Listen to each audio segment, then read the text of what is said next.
hello good morning खुलुमबाय बयनिसिमबो welcome back to द channel आसा खालामो नोंथांमोना बयबो मोजाङै दङ आंबो मोजाङै दङ दिनैनि भिडिअआ जाहैबाय आं माइ गायनाय जोंनि माइ फुनाय बेखौ आं नोंथांमोननि सिगाङाव खोन्थानो नागिरदों बोथोरा दा गायनाय फुनाय दिन आं बहुत बेस्थ'आव दङ बेनि थाखायनो आङो गोदान नोंथांमोननि सिगाङाव ब्लग लाबोनो हायाखै बेनिखायनो दिनै एसे टाइम दिहुननानैबाबो नोंथांमोननि सिगाङाव आं मोनसे भिडिअ लानानै फैनो नाजादों दानिया भिडिअखौ नायलांदो भिडिअखौ नायनायनि सिगां आं नोंथांमोननि सिगाङाव मोनसे रिक्वेस्ट खालामनो नागिरदों अन्नानै आंनि रिन्दाव नार्जारि इउटुब चेनेलखौ साबस्क्राइब खालाम शेयार खालाम आरो लाइक खालाम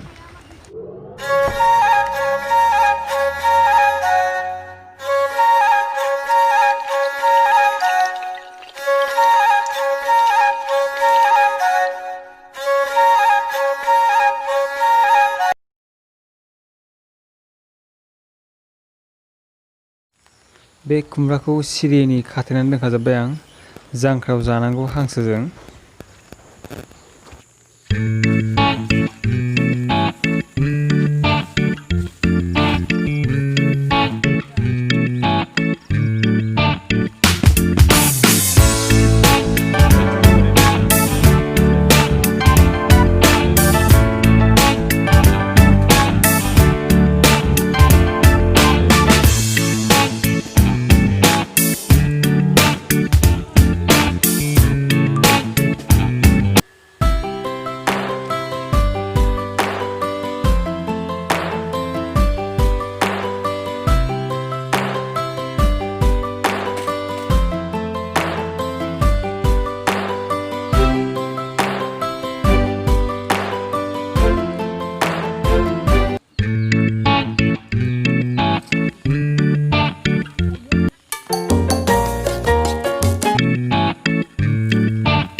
तुम्हारे भाई को खराब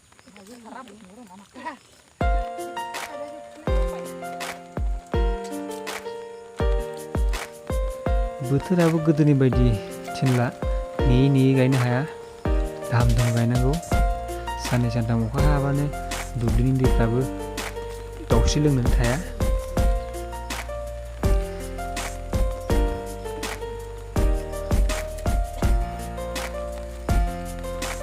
बिसोरखौ देनां ओंखाम गोरलैयाव जाहोजोबगोन खस्थ' खालामदों नालाय गासिखौबो लेंहरनानै जाहोगोन बिसोरखौ बे आसोला टिउसन लानानै फैनाया हाबलांनानै साहा लोंनांबावबाय दाना जाबाय गय फाथै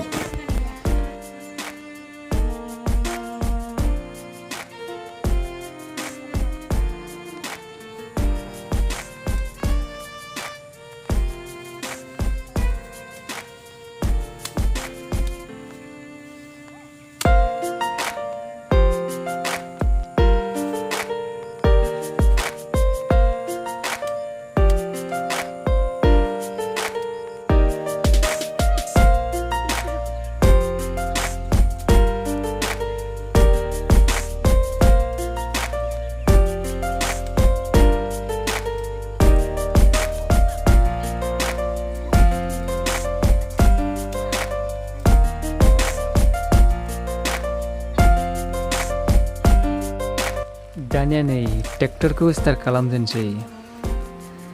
रोगानोसै खोथियाखौ गायगोन जायगायाव रोगानानै दोनहैजोबखानोसै चलो चलो खोथिया रोगानोसै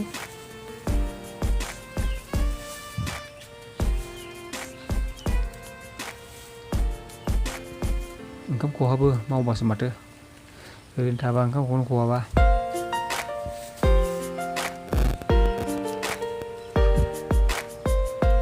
दे नोंथांमोन नायलांबाय थादो फुल लड जाबाय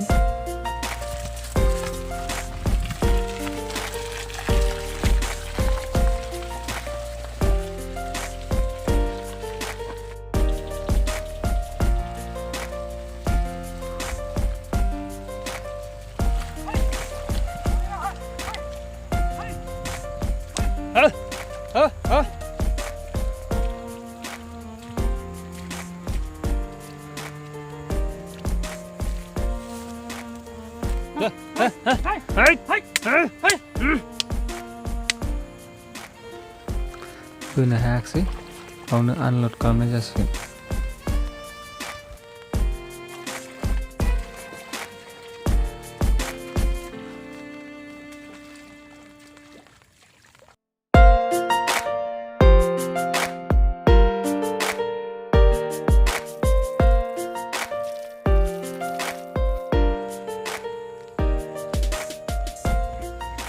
बोख्लायजोब्बाय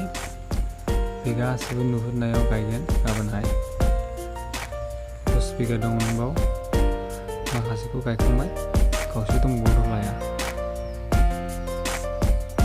थेंक इउ